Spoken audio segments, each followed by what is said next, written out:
Welcome to the podcast. Now that I'm engaged, how do I get married? I'm your host, Kevin Dennis. And I'm August Yocher, co-host and brand manager at Fantasy Sound Event Services. In addition to leading the charge at Wedding IQ, I also run Fantasy Sound Event Services, a lighting and entertainment company based in Livermore, California, that I founded over 35 years ago. Each week on this podcast, we'll explore a new corner of wedding planning so you can prepare for your I-dos without the stress. From budgeting to booking vendors to the day of drama. Let's talk smart wedding planning. All right, folks, welcome to another episode of Now That I'm Engaged, How Do I Get Married? I am your host, Kevin, with my co-host, August, here, and we have the one and only Dylan Hattem with us today, and we're talking about we're going to talk about what actually makes a great wedding speech and why most advice gets it wrong. And I like the end, why most advice gets it wrong, because I think there's so much advice out there on what to do and what to say with the wedding speech, and I think you're right. As many wedding speeches as I've seen, a lot of that advice gets it wrong. So, but Dylan, before we jump into our topic, can you tell us a little bit about yourself and how we got you here today? Yeah, of course. Well, thank you so much for having me. I'm smiling because I'm so excited to have this conversation. And yeah, a bit about me is first time actually ever writing a book, but now I guess I can consider myself to be an author.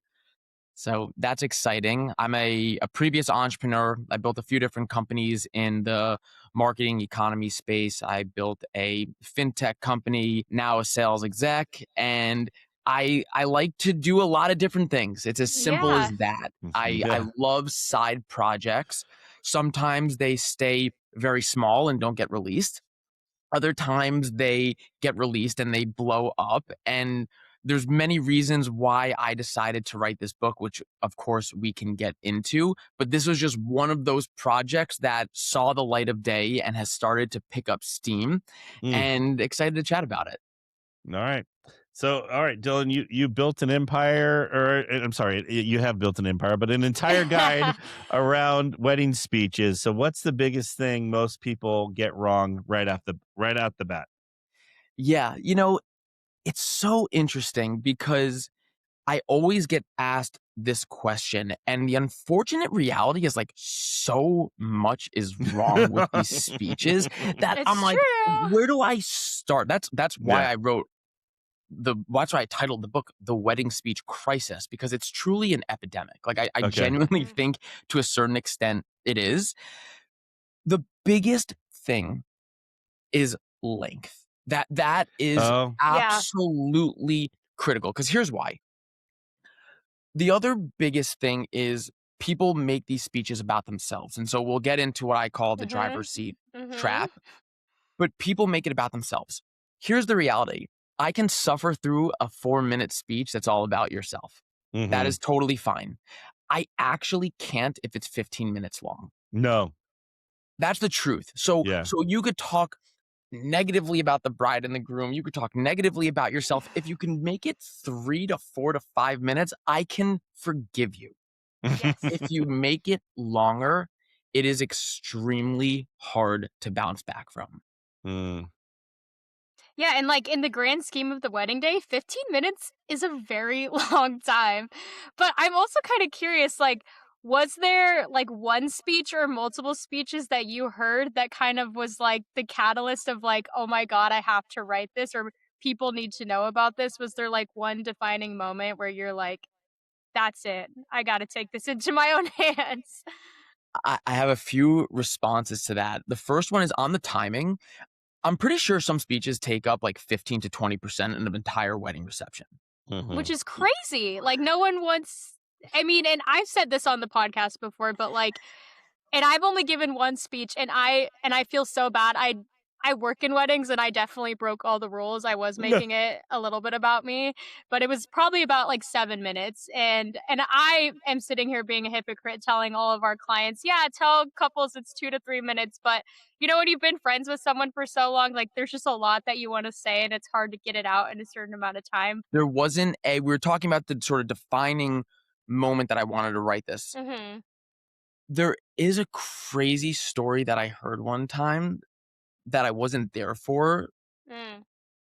It goes that someone was speaking at a wedding going on and on and on and on.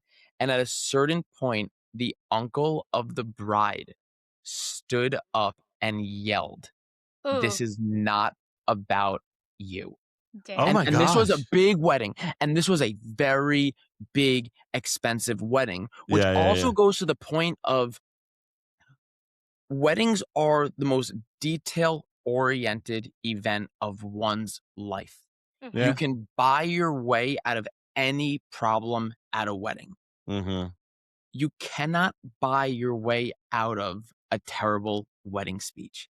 And so this wedding was, probably $1 million wedding, Wow. but your best man that you've known since, you were in the second grade, it's very hard to be able to vet what they're about to say. Yeah. And so that's one example. And I just find that, I'm a little critical. Okay, let me just sort of start there or end there or middle there. I I'm a like that. little critical, and to be honest, I'm actually trying to work on not being so critical. But I just feel like every time I go to a wedding, I'm listening to these speeches, and I'm like, can we just do something about this? Like, why is there not a social media algorithm that just like a feed pops up or an image or a video pops up to everyone's top of their feed and just says like, let's come together as a community and really solve this crisis around these terrible wedding speeches. Yeah, that's crazy. So, all right. So, Dylan, why do you think so much like of the traditional advice around speeches just doesn't work anymore? I was preparing for this conversation and sometimes I get like very meta in my answers and when I'm asked that question, it's very hard for me because it's Okay. almost like a societal answer. Why Mhm. why do we as a society make all of these interesting decisions when we have all of the resources in the world? Like Mhm. I'm not the first person to write a book that says, maybe give a shout out to the bride and the groom. Yeah, Maybe yeah, yeah, don't yeah. talk for 30 minutes. You've got ChatGPT, you've got Google. This is just one of those things where giving a speech, showing your love, it's not inherently natural for a lot of people. They don't have a lot of experience. A lot of people just That's a so good happen point. to be self centered. And so it's not just about like wedding speeches as a whole, it's about like, as a society, we're not great at certain things. And this puts a highlight around things that we're really not that good at, which is showing your love to other people through a story arc in a compressed amount of time in front of a lot of people. There's a Hmm. lot of factors going against you if you're not a professional getting in front of a room of so many people and having to deliver one of these toasts. Yeah, good point. Very good point. Yeah, it's really tough. Like, just it's exactly what you said. Like, how do you convey all of your love, all your entire relationship, also acknowledge either the bride or the groom in such a short amount of time? And like I said, when I gave my speech, I was definitely struggling with that. And it's hard. Like, there's a lot that you want to say. So, what actually makes a wedding speech great versus just fine or forgettable? Because obviously, like, we're trying to stick within that under 5 minute window. But how do we get people like leaving the wedding still thinking about the speech that they gave? If I was like a professional author, which I guess I kind of am, You are now. It's I would say okay. I would say go check the book out. But I'm gonna throw some game. There's a Okay. few principles that I think about that are really important.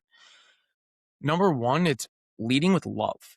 So it's like Mm, love and positivity should just underpin everything about the speech. And Mm, so it's like really like starting from there that I think is so important. The other element and other principle is bring everyone in. mm, mm, So it's one of those things where when you give a speech, you genuinely think you're the most important person in the entire world. And in that moment, with that group of people, you sort of maybe am. But you want to give so much love to you and your relationship with the person that asked you to speak, you forget about everyone else. And mhm. so one of the biggest answers to like how do you give a fantastic wedding speech is to bring everyone in. I I like that. just don't care about your story about sneaking out of your bunk in the second or third grade to hang. It's like we don't we weren't there. So bring us all Mhm. in. yeah. being vulnerable is really important too. And again, this is hard. This is a societal thing. It's some people just aren't that vulnerable, but this is one of those times where you can really be open. And one other point I'll add is I actually do write in the book that this moment and this speech actually can be about you if you do it the right way. And the way that Mm, you can do it is by being like entirely selfless. And again, going back to me being a very like meta person, I genuinely think that a good wedding speech can change the trajectory of one's life.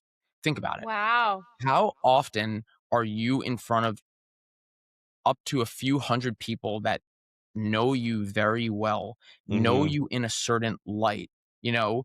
And a lot of people will see you in different environments and they'll say things about you or they'll know about you in certain lights.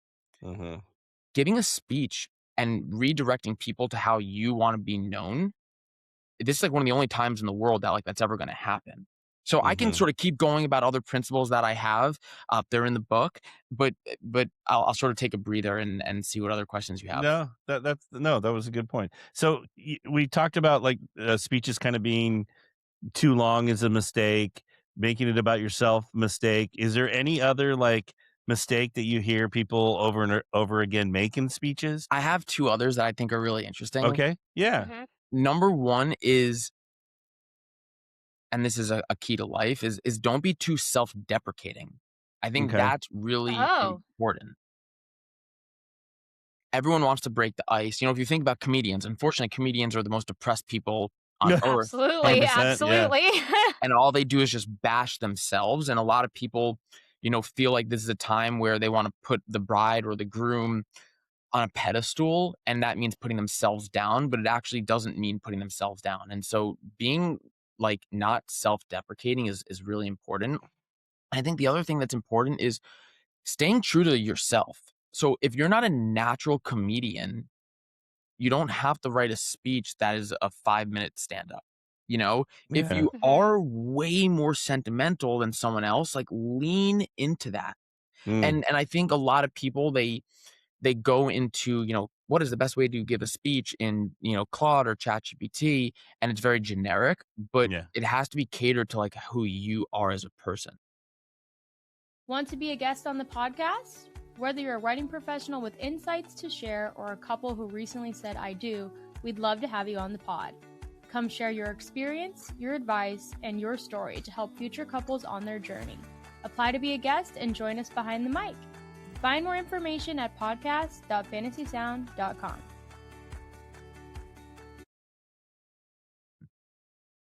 Yeah.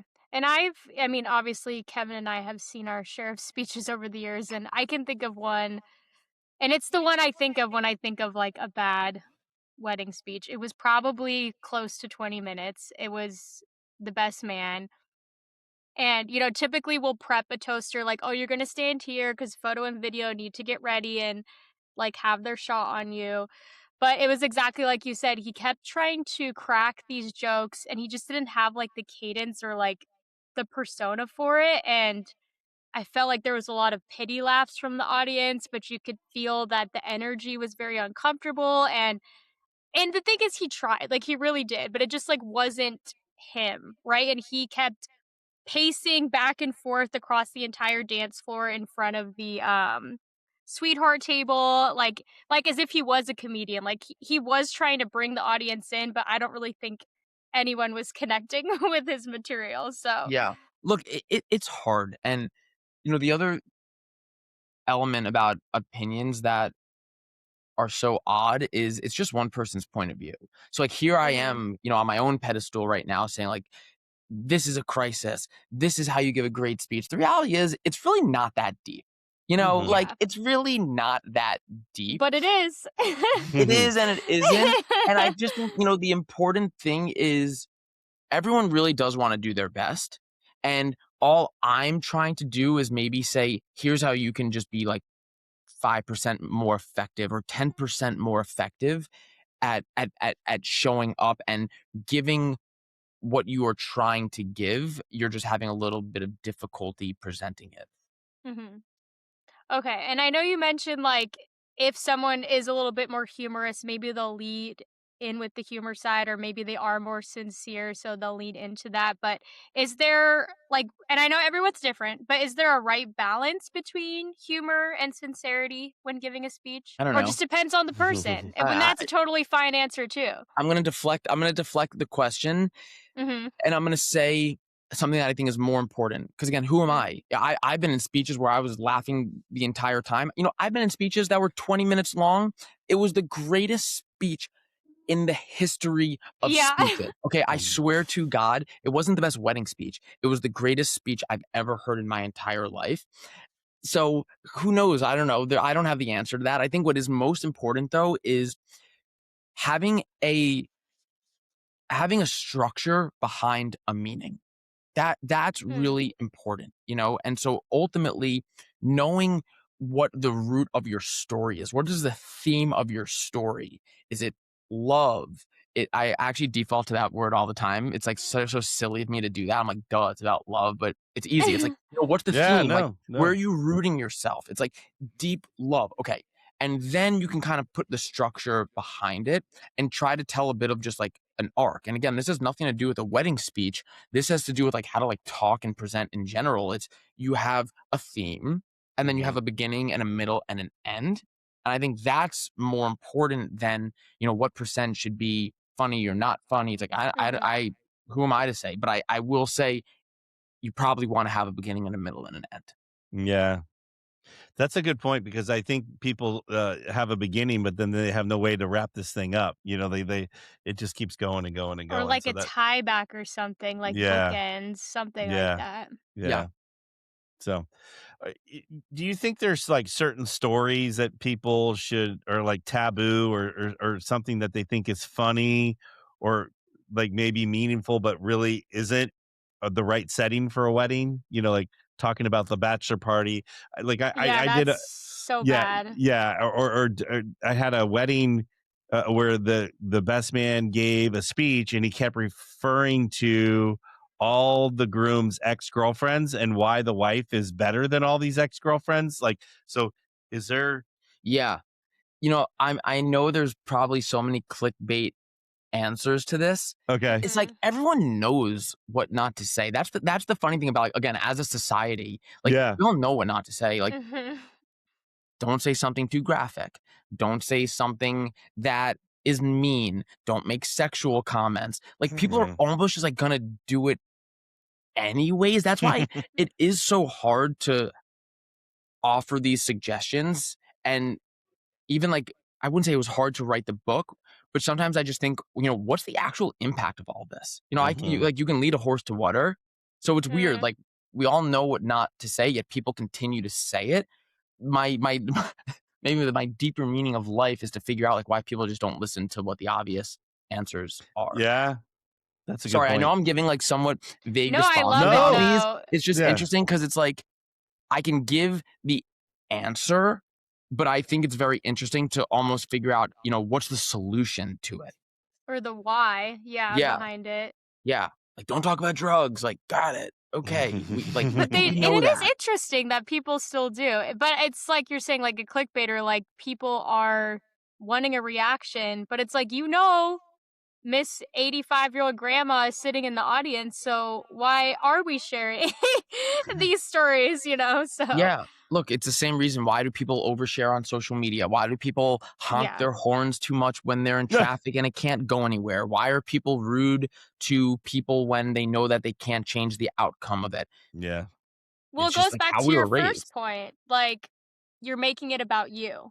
Because ultimately, that's kind of what it is. Like, you're searching for that reaction. And Yeah. you're not making it about the couple because if you were, you wouldn't want to embarrass them Yeah. on the day of their wedding. So, I guess kind of on the same thread, but how can someone make a speech feel personal without oversharing or making the guests feel uncomfortable?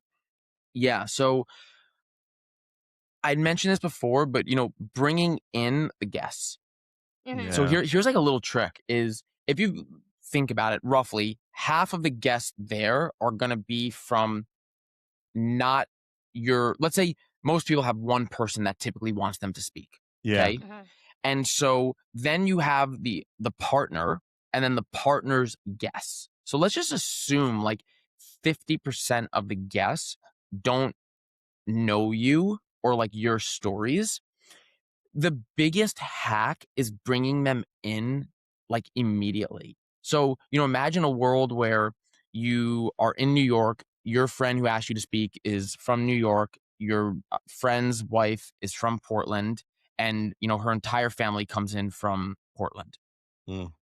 Right away, show some love and say like, welcome to the like New York, New York, to like all my yeah. Portland Mhm. people, Yeah. and then it's like, boom, like right away, I'm listening. Yeah. Yeah. Right away, I'm listening because I feel like this person appreciates and understands me and is bringing me into the fold. That's probably like the biggest hack, I would say. Because then Mm. you can get away with a lot. You can get away with a lot once you bring people into the fold. You've earned their trust to then maybe say, some stupid joke. Bring them in right away.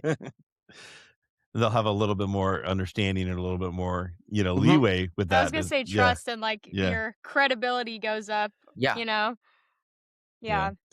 All right. So if I have no idea where to start and I need to give a speech, like, is there a good structure people can follow or something other than going to Google or Chat GPT or Claude or any of these other, like where should they start? Yeah. So start by getting my book, The Wedding I Speech Crisis. love it. .com. Buy it on Amazon, McNally Jackson. We've got 15, 20 other bookstores. Where do you start is start in your notes. Okay. Just start writing down stories. When you're commuting or instead of like scrolling, take 30 seconds just to write some notes down. And stories, memories, thoughts, and really quickly you're going to like figure out what the theme can be. And once you have that theme, you then have actual meaning behind what you want to talk about. And then there is like an outline, which for 95% of people giving toast, it's a very seamless outline. Your introduction, your opening frame, anecdotes about the friend, anecdotes about the partner. I kind of talk about all this, but the biggest thing is don't just start writing a speech. Start just sharing your thoughts with yourself. And it's just like any other test. If you give yourself enough time and you're not cramming it to the last second, you can do a good job. Well, and that's probably a good point. I think too many people wait to the last second, and then if you took the time to do it, you're going to have a much better product in the end. So It's like most things in life. yeah, it really is. Yeah. Okay, so I know we talked a little bit about like opening a speech. Like it's really great to grab guest attention that don't necessarily know you. We're bringing the entire audience in, but let's talk about the end a little bit. So what do you feel is the best way to end a speech so it lands well with the entire audience? Yeah. So you got to tie it with just a little bit of a bow, And so what does that actually mean? It's taking that theme that you initially introduced and bringing it sort of back in. I think that's the biggest thing. Again, you beginning, middle, and an end. In the end, reintroduce what you initially spoke about, and that signifies to the people like, oh, this is coming to an end, and you can sort of start to wind it down. I find that to be extremely helpful. And then there's kind of just the obvious of having a glass ready when you're saying and here's to They to your forget it. friend and their partner and enjoy a lifetime of happiness. Now raise a glass to the beautiful couple. So there's a little bit of like what's the actual speech itself, and then there's the actual like delivery, which is actually a whole other part of the book that I added in like last second, which is how you actually bring this to life. Yeah. How you deliver it, when you know to speed things up, when you know to slow things down. Where do you put the glass when you go up? How do you go up and have confidence? And like I have like I could talk about all that, but yeah, there's the speech, and then there's the actual delivering of the speech. Yeah. All right. So getting on the delivery of the speech, like I'm someone that may be a little bit nervous or have a fear of public speaking. How can someone on the wedding day manage, the nerves. You always hear people, I'm gonna get it, I'm gonna take a shot. No, that's the worst. I think the No, don't thing. do that. Yeah, don't do that. But Yeah, I had a maid of honor once give a speech so drunk it was just so bad. A yeah. cautionary tale for everybody. Cautionary tale. You know, it probably would have been a bad speech sober. So I don't actually, to be honest, don't think the drinking really matters. I have two thoughts that I think aren't so obvious. So the Okay. obvious one is like Mm, practice. Like, okay, great. Like I don't yeah. need a book to like tell me that. There's two things. One is owning the walk up. And again, so much of this is actually just Ooh. about wedding speeches, and it's more about just like speeches and being confident overall. Owning the walk up. And so, you know, the reality is so much of life is about tricking yourself into success. And no matter what, when your name gets called, boy, is your heart Yeah. 100%. Yep.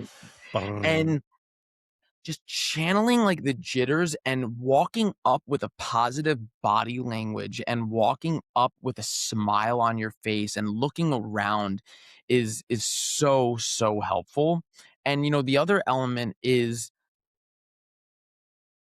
breaking the ice with an off script comment. Mm. So I'm like, why would anyone read the book? I'm literally just getting everything here. Is No. No, it makes me want to read you it have to more. change your vocal, like, okay, when you go up to give a speech and you have everything written out, you are walking into a situation where you almost like, and I haven't thought about this until just now, but you almost like lose control. Mm. Because there's a parameter and a box that you need to stay in. And so your voice stays inside of that box. Your mind Mhm. stays inside of that box. Your energy stays inside of that box. Going up and breaking the script, breaking the ice off script is a very cool way to trick your mind into like waking up. It's almost like taking a cold shower. Mm. So as you're going up, saying something off the cuff about, wow, that was an epic speech, or just that's a great speech. Like, let's give it up one more time. Yeah. And then the Yeah. question is like, how do you remember to say that? If it's, I don't know. Again, I'm not like the owner of all of this. You're gonna have to just kind of figure out how to break the ice. But that's what a beautiful night so far. Or wow, that was Yeah. great. And by the way, beautiful dress. You look amazing. Hopefully, I can continue this. Your vocal cords, when you do that, it like changes your body into now feeling like you're more present. Yeah. Mhm. If the groom does a thank you or does a little something, I always think the one opportunity they miss is to tell everyone how beautiful their partner is, or like whatever, like acknowledge their partner in some way, or the hard work they put into the way, whatever it is. But they're like so brain dump focused on dumping everything that they need to say, they forget like recognize the person you're with. Yeah. So Yeah. I'd be so curious, when you see people up there, they're holding their piece of paper and like they're shaking like crazy. yep. I actually would be so curious from a scientific perspective if breaking the ice and going off script actually can channel jitters. Yeah. I'm very curious if that is the case. If so, I'm probably onto something. But if Yep. anything, it's again, who am I? What do I know? This is more so just here's some thoughts that you should have as you're going into a big moment in your life, and take what you want and don't take what you don't. Are you planning your wedding in California's Bay Area or Tri-Valley? Join us at Fantasy Sound Event Services Open House in Livermore, California. It's the perfect chance to meet our team, see our inventory in person, and ask any questions you have about your big day. Head to fantasysound.com for upcoming dates and more information. We can't wait to see you in person.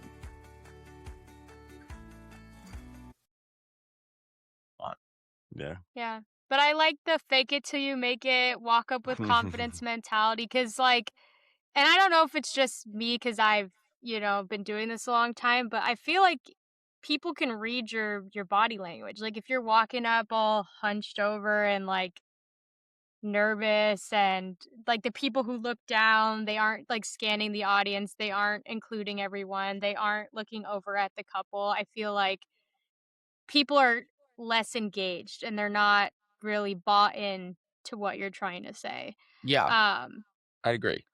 but yeah. So as far as writing the speech and speeches go and delivery, do you think they should be written word for word? Should we have like loosely outlined bullet points? Should it be memorized? Like, is there one way that you would recommend, or is it kind of just depending on the type of person? So I would say this book is for the vast majority of people, and the vast majority of people should have it written out. Mhm. Yeah. Full agree. stop. On a piece of Yeah. paper, Yeah. not on a No. phone. Well, I'm gonna say Yeah. that was the next my little follow up. You see so many people up there with the phone, and then you And have it's this. like, Well, but then they have a weird glow on their face from the phone, and it doesn't look good in photos. So Yeah. yeah, I'm like a older millennial, I guess. Maybe not older, but I'm not Gen Z. And so I just think there's something old school about having paper, and it just seems more professional. yeah, I agree. And with you. making the font as small as possible that you can still read it without squinting. Yeah, You know, you don't want to have like 15 pieces of paper. Like for me, I'm pretty sure the speeches I've given, it's maybe front and back or just 2 pages, really like max. you know, it's funny. I saw a dad do it on note cards. Oh, Like God. he no, but it turned out really. He got bigger Oh, note okay. cards. No, and he printed it on there, but it looked very like almost like game show host-ish. You know what I'm saying? Yeah. Like it actually looked good. I was like, I was like, where is he going with this? But Yeah, I don't like all the flipping though. Yeah. And you know, when It's you're up there, distracting. and again, people freak out because it's like the mic and where do I put my drink and the notes, and number one is just like, just slow down. It's really not that deep. Just give your drink. Just give your drink to someone. Set it on the Hold the mic. sweetheart table. Just do whatever you got to do. Just don't hold it. Yeah. And I think if you could minimize the amount of paper, it's also less distracting. Good advice. And you're not fumbling around. You know, if you got a mic in hand and you got 6 note cards, it's like every 30 seconds but if you got 1 or 2 pieces of paper folded in half, smaller size, you could really like hold on to that paper in a more confident way than having a bunch of smaller scraps loose in your hand. Yeah. Good advice. All right. So speaking of advice, what's one piece you would give someone who is procrastinating to write their speech? I'm a procrastinator, so I'm not going to answer that question. You're like, I do my best work in a I don't know. limited time frame. Figure it out. You're not going to get that advice from me. All right. Love it. I get it. That's kind of me too, is I do my best work last minute. But I think, like you said, I think like while you're commuting, you just kind of start thinking about that stuff. Like, you know, the speech is coming up, you know, it's about to happen. So I feel like you're kind of already thinking about it before you even start writing it.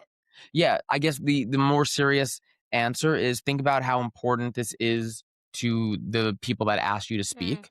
And if you're a little bit more on the narcissistic side, then think about how this can change the trajectory of your life if you give a great speech. Love it. So we have a couple more questions, but I did want to ask, like, before we start getting to those last couple questions, is there anything from your book that you'd like to read to us today? Like a little excerpt? I don't know if you have it nearby, or if You know there's what's funny? I something, actually a do little have it in the snippet you could background. share. Let's see if I could find something. Let me pull it up. Okay, perfect. Just to give people a little taste of the wedding speech crisis. Let's see.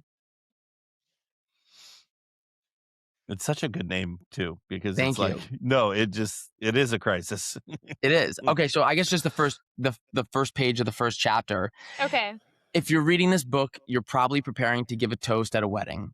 Picture it. You'll have a front row seat near the couple in love. Wonderful music is playing. There's flowers galore. The energy is buzzing across every guest.